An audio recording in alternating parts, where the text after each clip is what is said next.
সূরা জুমারের 65 নম্বর আয়াতে আল্লাহ নবীকে কি বলে দেখেন, লাইন্না শারাকতা লা আহবাতান্না আমালুকা ওয়া লা তাকুনান্না মিনাল খাসিরিন।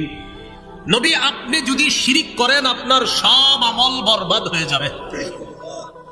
নবী, আপনি যদি শিরিক করেন আপনার আমলনামা বরবাদ।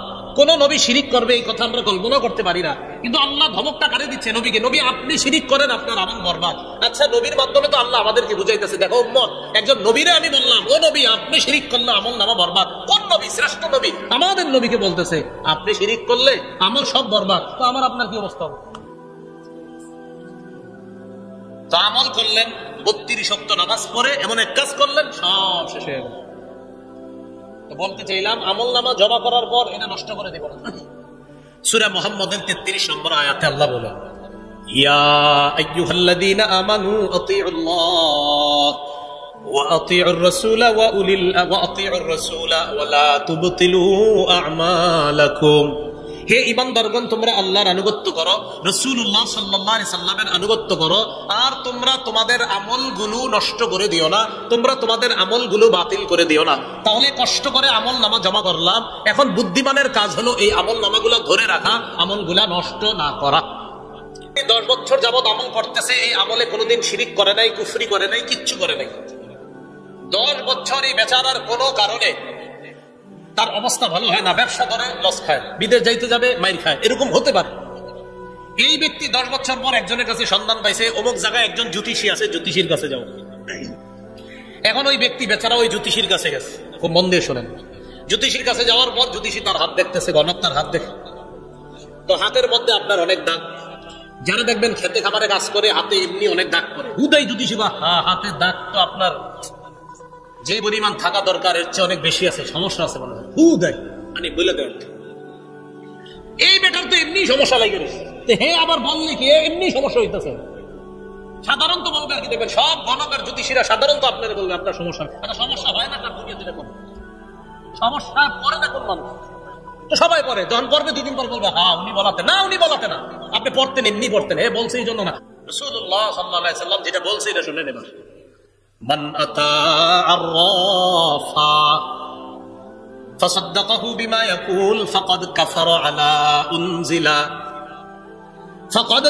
বিমা উনজিলা আলা মুহাম্মাদিন সাল্লাল্লাহু আলাইহি ওয়াসাল্লাম।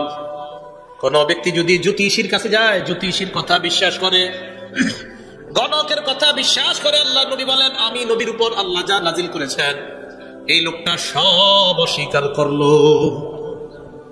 যে ব্যক্তি গণকের কাছে যায়, জ্যোতিষীর কাছে যায়, আর যা বলে বিশ্বাস করে না, সে কেমন যেন মুহাম্মদ সাল্লাল্লাহু আলাইহি সাল্লামের উপর যা আল্লাহ নাজিল করছে সে সব অস্বীকার করছে। এই 10 বছর ইবাদত করে লাভ হলো কি? সব শেষ করে দিল। তো বলছিলাম ইল্লাল্লাযীনা আমানু, তারা ক্ষতিগ্রস্ত না যারা ঈমান এনেছে, ওয়া আমিলুস সালিহাত, নেক কাজ করেছে। ভাই এখন বলেন নেক কাজ করেছে, বলেন ধরে রেখেছে। শুধু করলে হবে না, এটা ধরে রাখতে হবে। আপনি নষ্ট করে দিলে হবে না, এটা ধরে রাখতে হবে নেক আমলটা। তাহলে নেক কাজ করেছে না, ধরে রেখেছে। নেক কাজ তো করলেন, করার পর এমন এক কাজ করছেন সব শেষ। তাহলে নেক কাজ করার পর এটার উপর অটল থাকা আল্লাহ তৌফিক দান করেন। এই জন্য আল্লাহর কাছে বেশি দোয়া করবেন, আল্লাহ আমি যে নেক কাজগুলা করি আপনি কবুল করেন, আর আমার এই নেক কাজগুলোর মধ্যে যেন কোনো কুফর শিরিক না ঢুকে, আল্লাহ আপনি আমাকে হেফাজত করেন। এই দোয়া আল্লাহর কাছে করা। একজন নারী সুতা পাকাইছে, কষ্ট করে সুতা এইভাবে পাকাইতে পাকাইতে মাগরিবের সময় গিয়ে মোটা একটা রশি হয়েছে। মাগরিব পর্যন্ত এই রশি বানানোর পর মাগরিবের নামাজ পড়া আপনি বাসা গেছেন, মসজিদ থেকে গিয়ে দেখেন সব টুকরা টুকরা করে ফেলছে। তো সারাদিন রশি দিয়ে পাকাইলো, এটা লাভ হইলো কি? কষ্ট করে যে রশি দিয়া এইভাবে সুতা পাকায়া মোটা রশি বানাইলো, মাগরিবের পরে সব ছিঁড়ে ফেললো, রশি বানায়া কোনো লাভ হয়েছে? আপনারা ভাবছেন একটা গল্প বলছি না, এই কথা আল্লাহ কোরআনে বলছে, এক নারীর কথা। সূরা নাহলের 92 নম্বর আয়াতে আল্লাহ বলেন, ওয়ালা তাকুনু কাল্লাতী নাকাদাত গাজলাহা মিন বাদি কুওয়াতিন আনকাসা।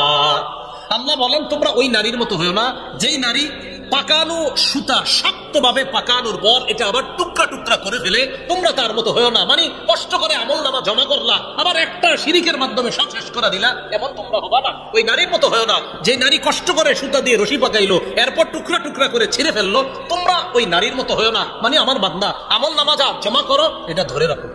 তাহলে তারা ক্ষতিগ্রস্ত না যারা ঈমান এনেছে, নেক আমল করেছে। নেক আমলের মধ্যে শ্রেষ্ঠ ফরজ ইবাদত হলো নামাজ পড়া। আবার এই নামাজ পড়ার পর যখন আমল নামা জমা করলাম, এই আমল নামাগুলোকে ধরে রাখা আল্লাহ তৌফিক দান করেন। আসলে এবার ওই অংশে হাফিজু আলাস সালাওয়াত, নামাজের প্রতি যত্নবান হও, বিশেষ করে মধ্যম নামাজ। এই মধ্যম নামাজ দ্বারা আবার কি উদ্দেশ্য? মুফাসসিরিনে কেরাম অনেক উদ্দেশ্য লেখছে, বাকি হাদিস দ্বারা বোঝা যায় মধ্যম নামাজ দ্বারা আসরের নামাজ উদ্দেশ্য। কোন নামাজ? সহিহ বুখারীর বর্ণনা 6396 নম্বর হাদিস। খন্দকের যুদ্ধের দিন রাসূলুল্লাহ সাল্লাল্লাহু আলাইহি সাল্লাম বলেন, মালা আল্লাহু কুবুরাহুম ওয়া বুয়ুতাহুম নারা শাগালুনা আন সালাতিল ওয়ুসতা হাত্তা গাবাতিশ শামস। তাদের কবর, তাদের বাড়িগুলা আল্লাহ আগুন দ্বারা পরিপূর্ণ করুক। তারা আমাদেরকে মধ্যম নামাজ থেকে দূরে রাখছে, গাফেল করে রাখছে, আমাদেরকে মধ্যম নামাজ থেকে অন্য কাজে ব্যস্ত করে রাখছে। সঠিক সময় আমরা মধ্যম নামাজটা পড়তে পারি নাই কাফেরদের কারণে। নবী বলতেছেন এমনকি সূর্য ডুবে গেল। আচ্ছা বলেন তো, কোন নামাজ পড়ার পর সূর্য ডুবে? তাহলে হাদিস দ্বারা বোঝা যায় এটা আসরের নামাজ। কোন নামাজ? মধ্যম নামাজ, আসরের নামাজ। আসরের নামাজের গুরুত্ব তো বললাম। সহিহ বুখারীর 552 নম্বর হাদিস, রাসূলুল্লাহ সাল্লাল্লাহু আলাইহি সাল্লাম বলেন, আল্লাযী তাফুতুহু সালাতুল আসর ফাকাআন্নামা যুতিরা মালুহু ওয়া আহলুহু। কোন ব্যক্তির যদি আসরের নামাজ ছুটে যায়, কেমন যেন তার ধন সম্পদ সন্তান সব ধ্বংস হয়ে যায়। যে আসরের নামাজ ছেড়ে দেয়, তার ধন সম্পদ সন্তান ছুটে যাওয়া একই। আল্লাহ বুঝার তৌফিক দান করেন। পরিবারকে নামাজের কথা বলবেন। দোকানদার যারা, তাদেরকে নামাজের কথা দাওয়াত দেন। দোকানদারকে বলেন, ভাই নামাজের সময় শাটারটা লাগায় মসজিদে যাও। আল্লাহ বলেন ওয়ামুর আহলাকা বিসসালাত। নবী আপনি আপনার পরিবারকে নামাজের কথা বলেন। দেখেন একটু পরে আল্লাহ বলতেছে লা নাসআলুকা রিজকা। নবী আপনি বলে দেন আমি আল্লাহ তোমাদের কাছে রিজিক চাই না।